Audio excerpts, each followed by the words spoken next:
All right, I'm feeling a little impatient, so I'm going to go ahead and get started, guys. Doesn't look like we have anybody else popping in right now.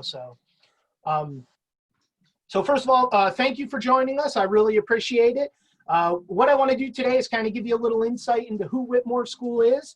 And then I want to take a look at the learning environment and kind of take a look at what the student is going to see, day in and day out. We'll take a look at a class and a lesson and how the student submits the lesson. Now, I'm going to reserve a little bit of time towards the end to answer any questions that you guys have. So if anything occurs to you while I'm talking, you can go ahead and chat a question to me. And when we have that question and answer time towards the end there, I'll get to each one of your questions. So let's go ahead and get started then. So who is Whitmore School? We are a school built by parents. Amber's a very bright girl, and when she started high school, she was bored and couldn't tolerate her social environment. So in '94, Amber's dad Stan created the world's first online high school. And while the internet was still in its infancy, Stan recognized the potential it had to provide an alternative learning environment. And in 2005, Whitmore School became accredited in recognition of that excellent education that we provide to our students. So the Whitmore School mission is to provide a supportive, challenging, and alternate learning environment. Students are encouraged to be in charge of their education, giving them the opportunity to develop creativity, independence, responsibility, time management, critical thinking skills. And we emphasize mastery of all academic courses, allowing students to view themselves as capable of achieving their educational goals. So here at Whitmore School, we do mastery-based learning. And what this does is it promotes responsible study skills and self-confidence rather than memorization. It allows a student to move through a lesson at their own pace instead of at a classroom's pace.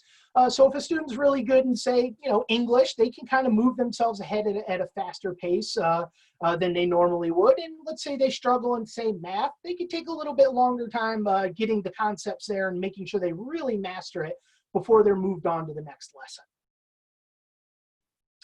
So how do we do that mastery-based teaching? Well, it's just like learning to ride a bike. If at first you don't succeed, try again. So at Whitmore School, students receive feedback from their teachers and they revise their work until mastery is achieved. All right, that's a little bit about who we are. Now we want to take a look at the learning environment. We're going to start here at whitmoreschool.org, and we're going to use the link at the top, the student and parent login. So we're going to click on that, and we have to put in some credentials. So a student would put in a username and a password. And from there, we have our first look here at the student desk. So this is where the student's going to go each and every day to access their courses. Now, before we look at a course, what I want to do is kind of take a look at some of the resources that are available to a student while they're here.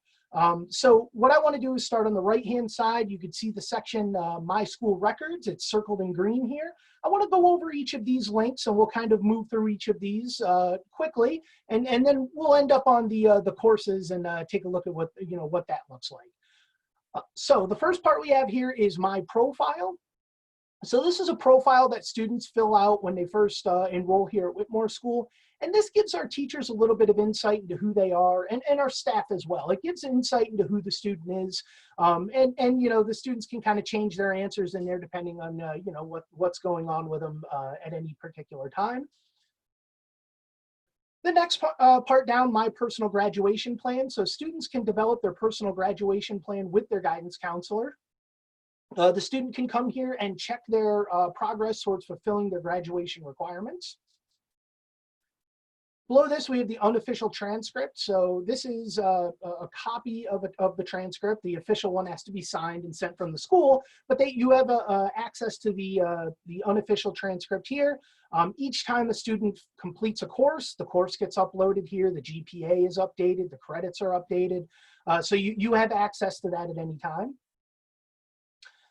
Below that, we have steps to Whitmore School graduation. So when a student gets close to meeting their graduation requirements, they'll see a notification at the top of their student desk. Students would click here to submit their graduation application, give graduation feedback, submit the graduation RSVP, and write a review for Whitmore School. Now, these next two things are drop-down ladders. So if you click on them, it'll drop down. The first one is completed courses, and it just lists off hold on, I'm just admitting a couple other people. So it drops down and it lists off all the courses that have been completed at Whitmore School. Below that, we have other documents. So these are going to be documents that are associated with that student, things like the school ID. All right, we're going to move down now to About My School. So in this section, we have three different categories. The first one is course catalog and demo lessons. So once a student completes a course, they can come to this section here and they can look over the different courses that are available to them. And we have some sample lessons that are in there. So they can go through these and ultimately figure out what it is they want to take next. The next link down is the student handbook. So this section gives students some of our best practices for attending and some instructions on navigating the system. And below that, we have the school policies. So this gives the students some expectations, so what the school expects from them, and it also kind of gives them what they can expect from the school. All right, we'll move down to this bottom section here. So this is the Parents Corner. So the first part we have here is the parent handbook. So this section gives the parent a detailed guide of what their role is here at Whitmore School. And it also gives some instructions on navigating through this learning environment. Below that, we have contact school administrators. So the parents can use this link anytime they need to contact administration for whatever reason. And below that, we have progress reports. So all parents will receive weekly summary progress reports. Parents of students who enrolled in the Diploma Plus or the Diploma Plus with Math Tutoring program, they also receive a detailed monthly report from their student's guidance counselor.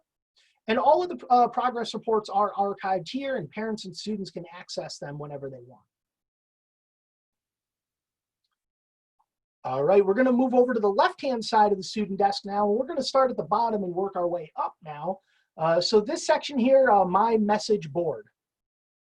So the first thing we have is the Whitmore School blog. So this contains articles about what's happening in the world. Sometimes we have things that are happening at Whitmore School, articles about finding colleges or preparing for the SATs, and other things of that nature.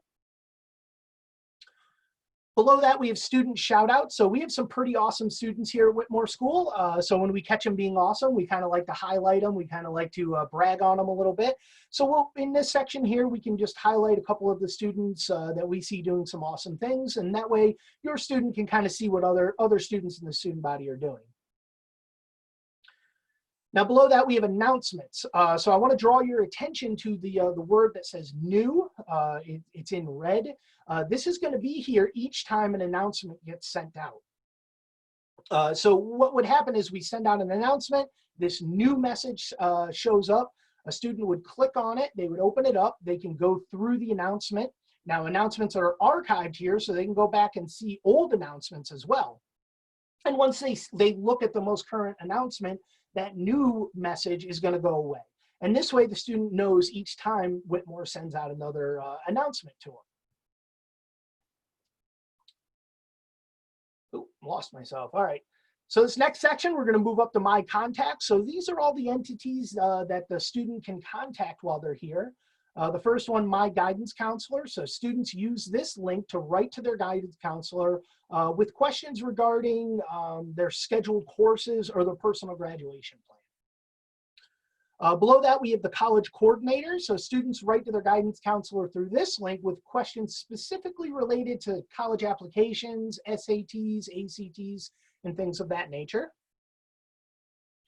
Below that, we have the Transcript and Document Coordinator. So if you need to request an official transcript, you can use this link here. And the last one we have is Tech Support. So in case you're encountering any kind of technical difficulties, you can write in here and we can kind of help you through it.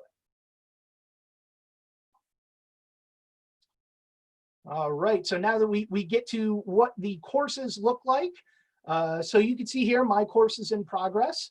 You notice we have 3 courses loaded on this desktop. That's very typical here at Whitmore School. We tend to put three courses on a desktop at a time. This gives students the ability to be able to focus in these courses and move at a decent pace. And since we don't really go by semesters or things of blocks or anything like that, as soon as a student finishes a course, we're able to load a new one on there.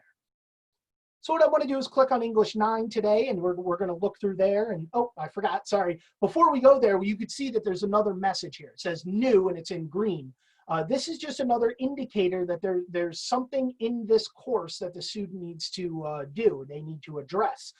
So every time, like, for instance, a teacher sends them feedback where they're going to have a new message in here. And when they go in and they look at whatever the feedback is or the message from the teacher, this new message goes away. So again, they can go to their student desk and at a quick look, they can know that there's something there for them to do in English 9, and they would click on it, open it up, and they can find it. So we're going to click on English 9 and see what this new message is. All right, so here we get to the course file cabinet.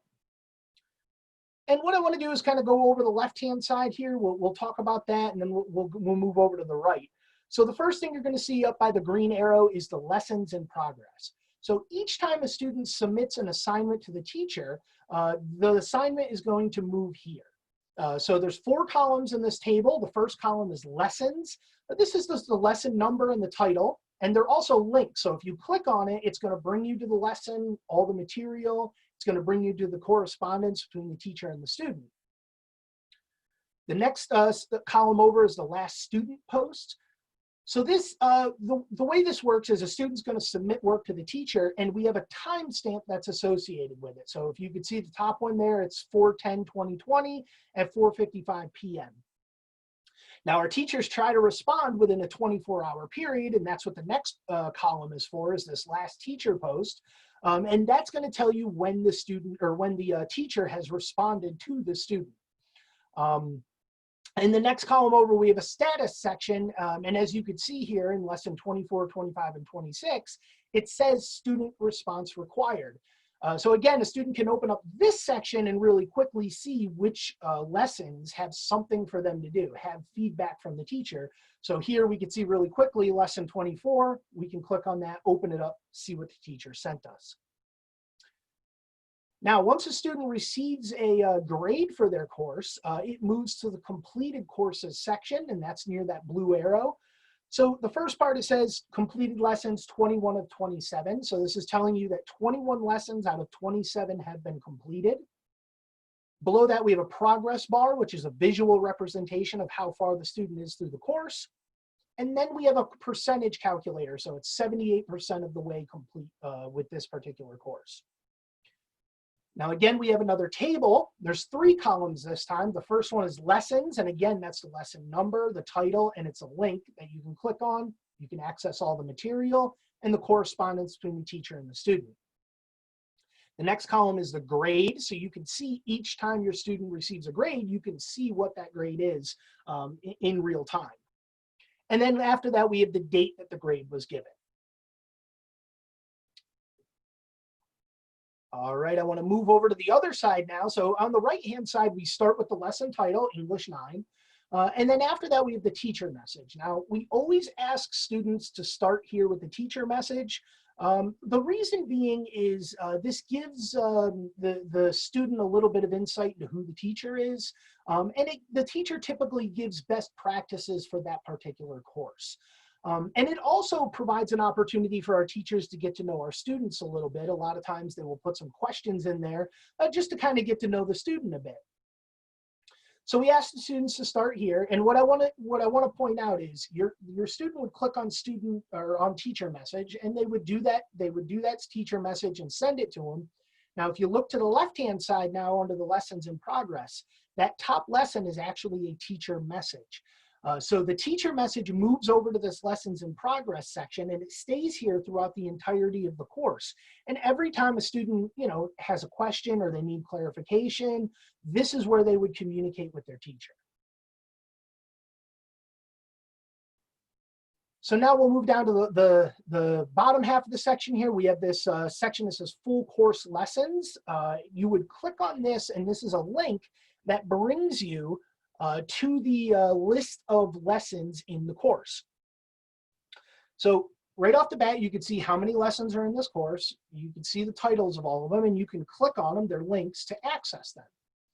So today we want to take a look at lesson 4, Language of the Generations. So we're going to click on that. And this brings us to the lessons page. So a couple of the features of this lessons page. Up at the top, we have the lesson number and title. So again, lesson 4, Language of the Generations. Below that, we have the learning objectives. So this section is going to outline the expected learning outcomes from mastering this particular lesson. Below that, we have the information. This one is particularly short so that we could fit it on this panel here, but there's going to be information here. And to me, it always looked like a textbook. So there's going to be text that's there. You could see videos that are there, or pictures, graphs, links to outside resources, things of that nature. So the student's going to read through all of that information. And then we get to the assignment. Now, we asked the students to copy the assignment out and to put it into some sort of word processor, you know, Microsoft Word or OpenOffice, something like that, and to do their work in there. And we do that because they could do a spelling and grammar check in there. They could save their work, which means that they have access to it a little bit quicker. So it's a good idea for them to be using that and saving that work. So they're going to look over the learning objectives. They're going to read through this, the information that's there. They're going to have the assignment. Now, below the assignment, what we have here is the grading rubric. So this is found in each of the lessons, and it defines how the teacher is going to grade this assignment. And they're specific to each lesson. So you can see in this particular one, there's 5 different categories, and the student can earn 2 points in each category. So while they're doing their assignment, they have a really good idea of how the teacher is going to grade this work. This is what the teacher is looking for. So we provide them a really good opportunity to be able to get the best grade possible if they're following all of these things. Okay, so they copied out their work. They read through the assignment. They copied it out. They're doing the assignment, keeping that grading rubric in mind. And once they're ready to submit it, below all of that, we have a submit box. There's a couple different ways for a student to submit their work. The first one in the upper left-hand corner, we could see click here to upload a file. So you would just click here and it would pop up all your files on your computer. You search through, find the appropriate one, and you would upload it and send it that way. More often, and probably the easier way to do it, is to copy out your work out of that Word document that you're working on and to paste it into this submit box. So you paste it in, and once it's there, in the bottom left-hand corner, you can see the submit button. You just click the submit button. Now, once that submit button is clicked, 2 things actually happen. So the first thing is it goes to the teacher's office with a timestamp associated with it, and that's how the teachers know what has come into their office and when they need to address it. And the other thing that it does is it goes to the lessons in progress in the course file cabinet, if you remember when we first took a look. So here's the lessons in progress. Now, if you look at lesson 14, literary criticism, we can see that on 5/10/2020 at 8:51 p.m., the students submitted this lesson. But there's no teacher post or no teacher stamp in there. And the reason is the teacher has not had an opportunity to review the work and give feedback yet. So if a student was opening this up, right, they would open up their file cabinet. They would see that the teacher hasn't sent them anything in lesson 14, but lucky for them, they have lesson 24, 25, and 26 with some sort of response required of them. So it's very easy for the student to log in, look at the course file cabinet, and know what needs to be addressed. All right, and that brings us back to the student desk. Now here at the student desk, you're gonna notice we have the 3 courses there. We have Spanish, English, and algebra. Now they're all very different in content, right? But the format that we just looked at is going to be the same through each of them. So the course file cabinet is going to be the same for all 3 of these courses, and the lessons are going to be formatted in the same way. Again, the content will be different. Now there is one thing that I want to kind of go over. There is a difference in our math courses. So in algebra, for instance, or in any of the courses, if you decide to do to go with the Diploma Plus with Math tutoring program, we do have tutoring to go along with that. And I kind of wanted to let you guys take a look at that so you kind of knew, what is involved there. So we do tutoring through Yup, which is a service that Stanford University puts out. And it's done through smartphones, or I guess you could do it through a tablet as well.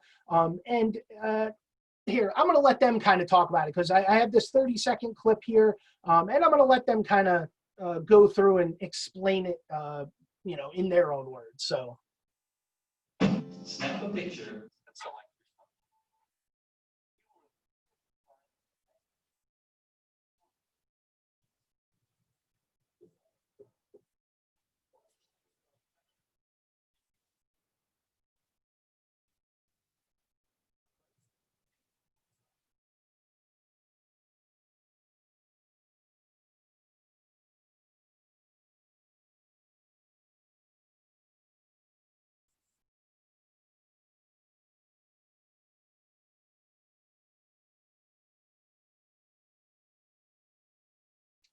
So we find that our students really like this service. It's something that they find very useful. So just so you guys know, that is with the Diploma Plus with Math tutoring program, and it's a good option for you guys, especially if your student struggles in math. Casey, can I just jump in here for a minute? The video is obviously sped up for the sake of making it a quick presentation. But one of the great things about Yup is that they're available 24 hours a day, 7 days a week. And we find that teens, if they're stuck on a math problem, we don't want them to get frustrated and have to wait for a period of time to get some help. So this is a great feature about Yup, is that you can get access to a tutor anytime you need it. And the average wait, they say the average wait to get in when you get in the queue is less than a minute. And we have found that to be absolutely true. Within 30 seconds, usually you're working with a tutor. So it's not a long wait before you can get your teen some help. Thanks, that's all I wanted to say. All right, so if you guys like this, and if it sounds good, if it sounds like a good fit for your child, enrolling's easy. You can go to our website, and there is an Enroll Now button, and you can click on it. Students can start at any time. We do have open enrollment. So if you wanted to enroll today, you can go ahead and do that. All right, so what I want to do is set aside a little bit of time here for questions and answers. You can go ahead and chat into me, and I'll do my best to answer any questions that you guys have. Okay, so the first question I have here, and actually, Ellen, I'm glad you're here. You can help me out with this one. So it says, are your teachers certified? And I know you deal with hiring all the teachers and whatnot, so I want to let you speak to that a little bit. Sure. We tend to hire teachers that at a minimum, they have a bachelor's degree in the subject which they will teach. But many of our teachers have master's degrees, and we even have a couple of doctorates. But what they all have in common is that they're passionate about working one-to-one with teenagers, and they get that opportunity here. Where in a traditional school system, they may have 24 to 30 kids in a classroom. They don't get that one-to-one opportunity. When we hire new teachers, they go through a teacher training, and at the end of that, they become certified in mastery learning. That's very important to us, that they know how to be a mastery teacher. It's a little bit different than standing in front of a classroom where you're writing information on the blackboard or the whiteboard now. And so our teachers become certified mastery teachers. Does that answer the question? I hope so. I think that works. All right, so excuse me. The next one we have is, what would you say is the percentage of lessons of teachers on video teaching versus reading text lessons like in the sample given? So all of our lessons are text-based. So all of the lessons are going to me, they always look like a textbook. Now they can be supplemented with some videos in there. And I do know, I teach a course or two here at Whitmore, and I like to give video feedback to my students. So that is certainly an option that our teachers can use as well.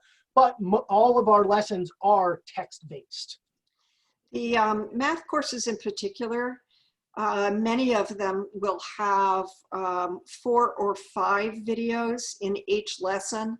So there'll be a little bit of content, oftentimes introduced by a video, and then the student can read through the content. So it's presented in several different ways. Okay, so I have a question here. So what are the minimum math requirements for I assume graduation? Now that's going to really depend on whether you choose to do a general studies track or a college prep track. So with the general studies track, there are 2 credits of math that you would need to take. And you can go to our course listings and kind of see all the math credits that are available. Now with the college prep track, we do require 3 credits of math, and 2 of those have to be above Algebra 1. Okay, so I had a second one. So I think this is a follow-up from earlier, Ellen. So it says, so does that mean they have teacher certification by the state? That's a great question, and it's not an easy answer. We have students all over the world, and so we are not aligned with any one particular state. Many of our teachers are West Virginia certified teachers. We've got several South Carolina certified teachers. And then we have teachers that, one of our teachers who's a certified New York teacher, but she lives in Chile. So so there's not a particular state.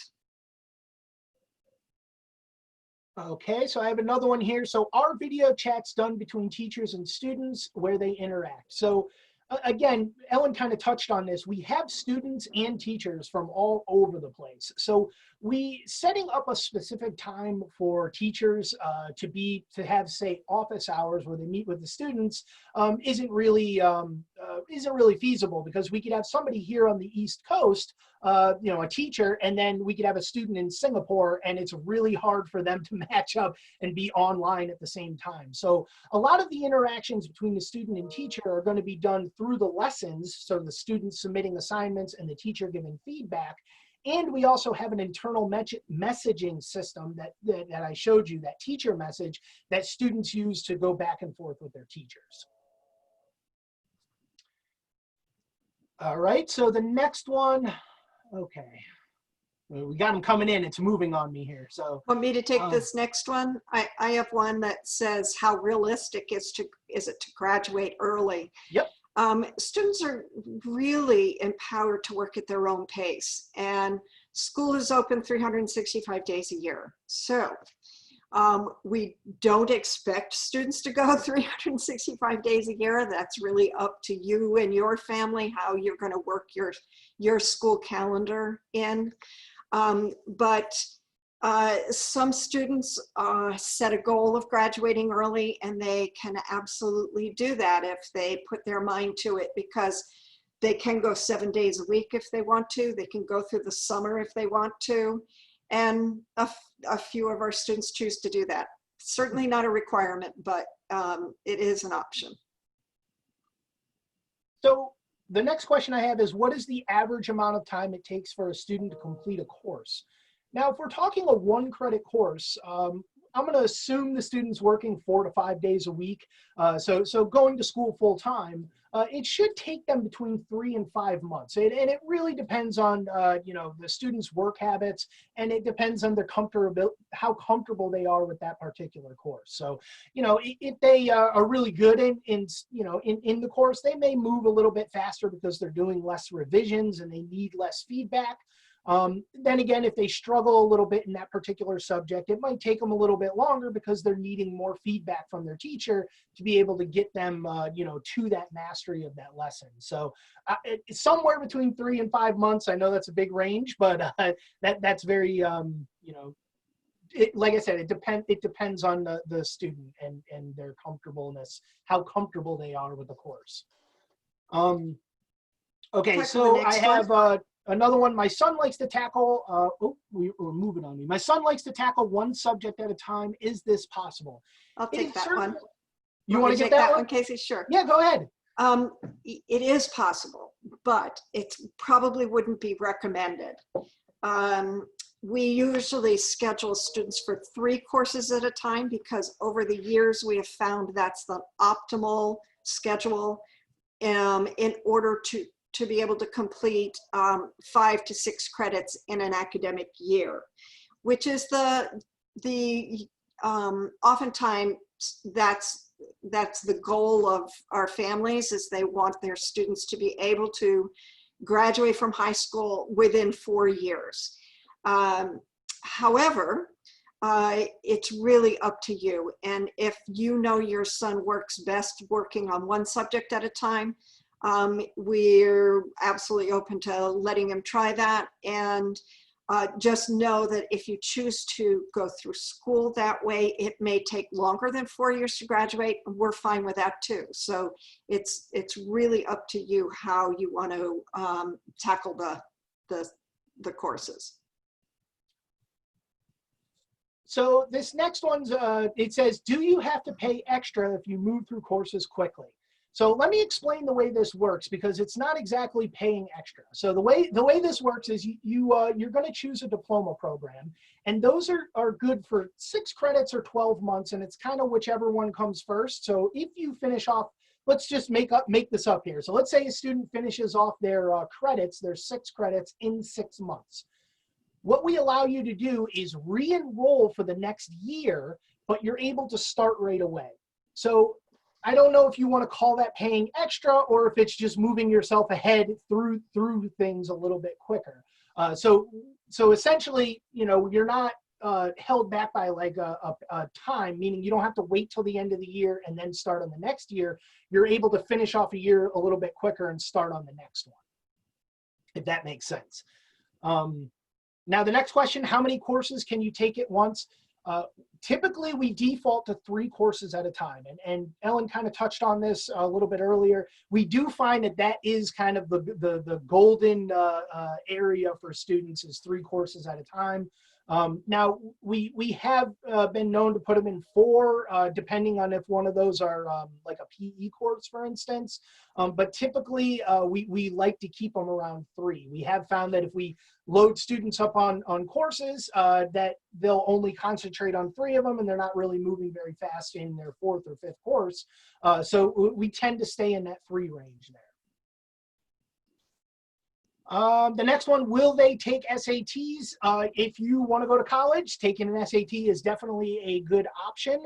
Now, typically, students will do that through some sort of local facility. Usually, you could take it at your local high school, brick and mortar school that's there, or another SAT facility. But we don't provide that ourselves. We don't set anything up like that. So that's something that you would seek out locally and take. And definitely, if you're on the college prep track, the SAT is something that you want to take. Yeah, and they will work with their guidance counselor, who will keep them informed and help them find the closest location to where they live, where the SAT is being hosted. And right now, the SATs, sorry about that.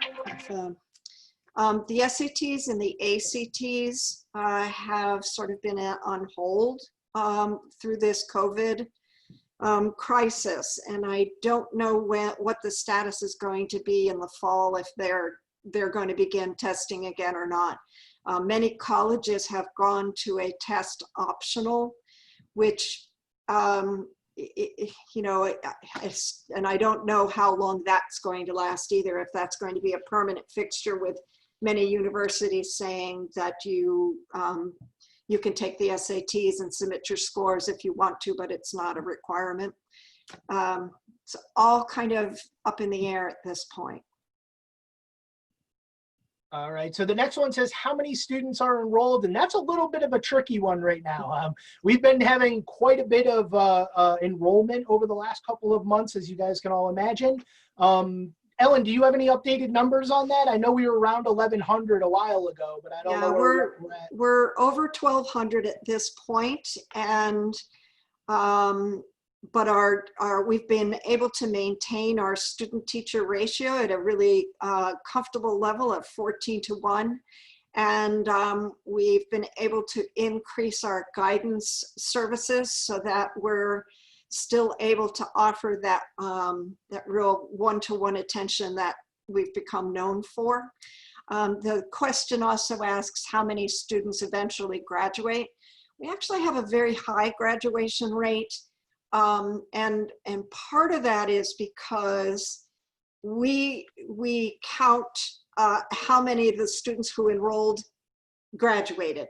And we don't determine our graduation rate based on how many graduated in 4 years, because students do work at their own pace. Some of our students graduate in 3 years, some in 4 years, some in 5, 6.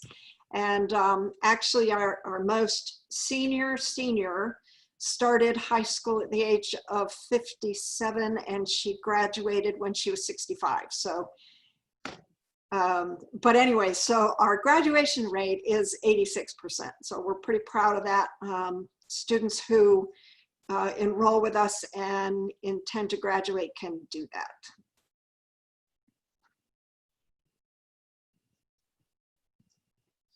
So I have one coming in. It says, is this what a freshman year could look like? It's going to depend. Usually you're going to take your core classes, obviously. We want to take, like English is going to be one. You need 4 credits of English, so that's certainly going to be one that you take. And the rest of the courses, the core courses that are in there require 3 credits or less. So it's going to kind of depend on each individual student. I really can't put a number on it, but yeah, I mean, they could certainly take algebra, they could take an English, science is definitely in play there. And if they're on the college prep track, the world languages is certainly one that they would get on. So, you know, it kind of depends on each individual students. I do know some students come in with some credits, like my older son took an English and a Spanish and had that credit going into 9th grade. So if something like that, that would look a little bit different, you know, if your student had those. So the next question is, have any students gotten into nursing schools? Absolutely. We have a number of students who have chosen a career in medicine, and we have students in medical school and nursing school. So yeah, that's a definite great direction that our students have chosen once they've graduated from our school. And there's another question about AP and honors classes. We do offer honors classes in many of our subjects, and it will be a weighted GPA on your transcript.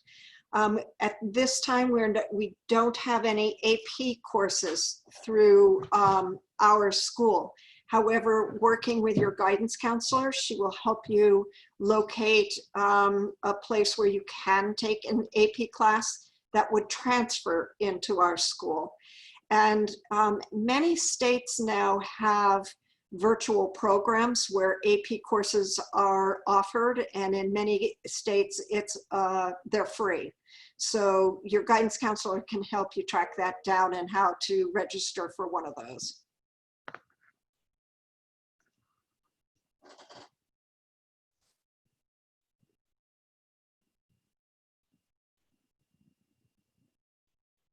So we have, do you require community service hours for graduation? In our state, it's a requirement. I do know we have community service as a course here, but I don't believe that it's a requirement. I don't think that you have. There's a couple of ways that our students participate in community service. One is, like Casey mentioned, it's a course for credit and it's optional. So if you're from a state that requires it and you are hoping to go to college in your state, you would probably want to take that class. Another way that our students participate in community service is our students who have been inducted into the National Honor Society are required to complete community service hours, and they work on a common project. And even though they may not be anywhere near each other. They choose a project for the year, and everybody works in their own community to serve those hours. So. We have, do you support dual enrollment? And we've certainly had dual enrollment students here. I think that's a wonderful option for students. So if you're interested in doing that, once you enroll, you do want to talk to your guidance counselor.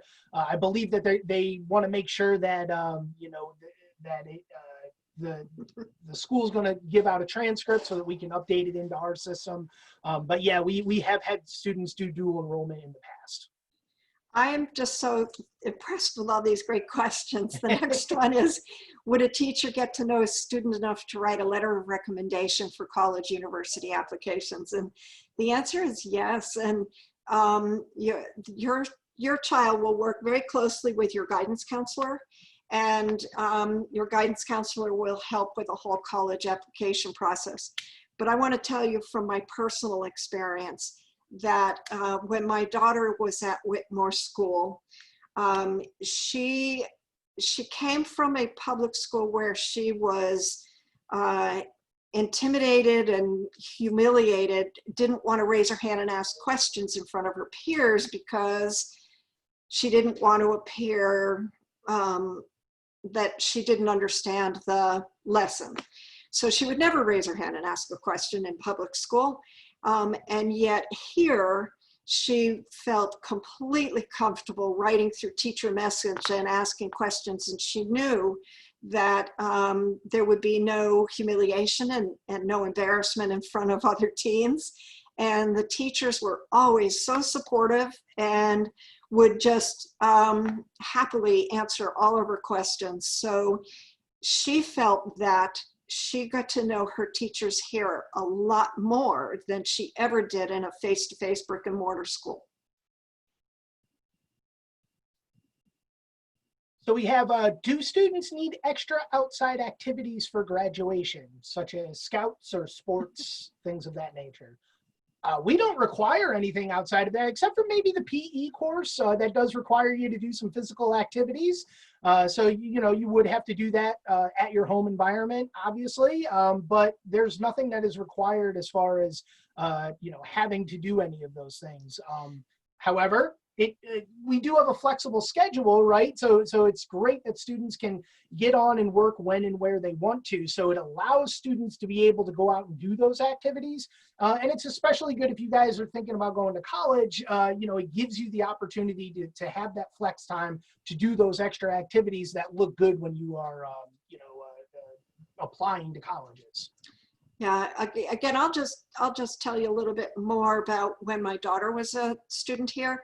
She found that in her brick and mortar school, there was a lot of downtime, a lot of time, you know, travel to take the bus to get to school, travel time in between classes and waiting for the late bell to ring, and the teacher has to settle the class down. And so, you know, in her brick and mortar school would last 7 to 8 hours if you count in the travel time.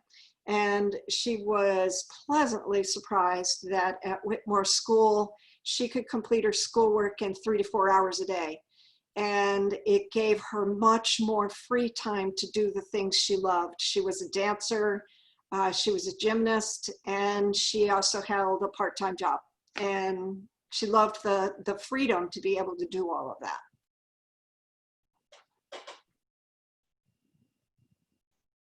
So the next thing we have is, and I'm actually looking, there's one question here about students who got into Mercer or Emory. I'm looking at our college acceptances now to see if any of our students have got in there before. So while I'm doing that, Ellen, if you want to answer this next one. So it says clubs and social events. That's it, just clubs and social events. So can you answer, you know, how we deal with those? Right now we have just a few ways that students can participate in clubs. We have a school newsletter, and it's student-led and student-edited, and it's all student works that are submitted. And the other club that we have is the National Honor Society. And that is by invitation only, and students have to qualify to become a member of the NHS. Requires a grade point average of 3.75, and the students must have completed at least 5 credits at Whitmore School to be eligible to apply. Other than that, we don't have social clubs.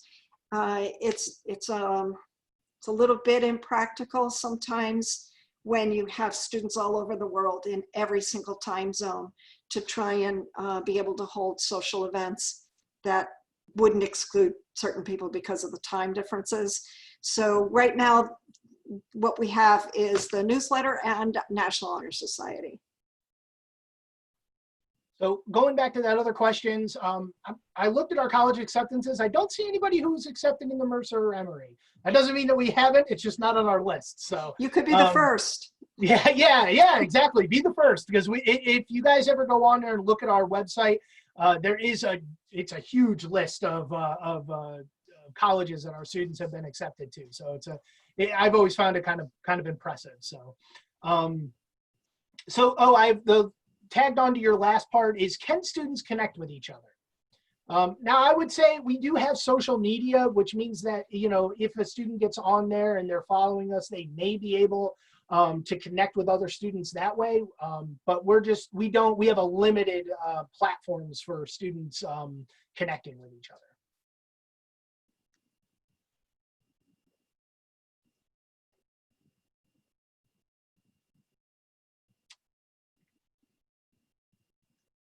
Okay, so how long will it take to review transcripts? We try to be very quick on the turnaround time on all of our enrollment stuff. Now, we have had a swell in enrollment, and so I wouldn't want to put Melissa under the gun here. But typically we do that in Ellen, what is it, 2 or 3 days? We usually get that back to them. Yeah, we have a pretty good turnaround time on that. Even with the swell in enrollment, we've been keeping up with it. So.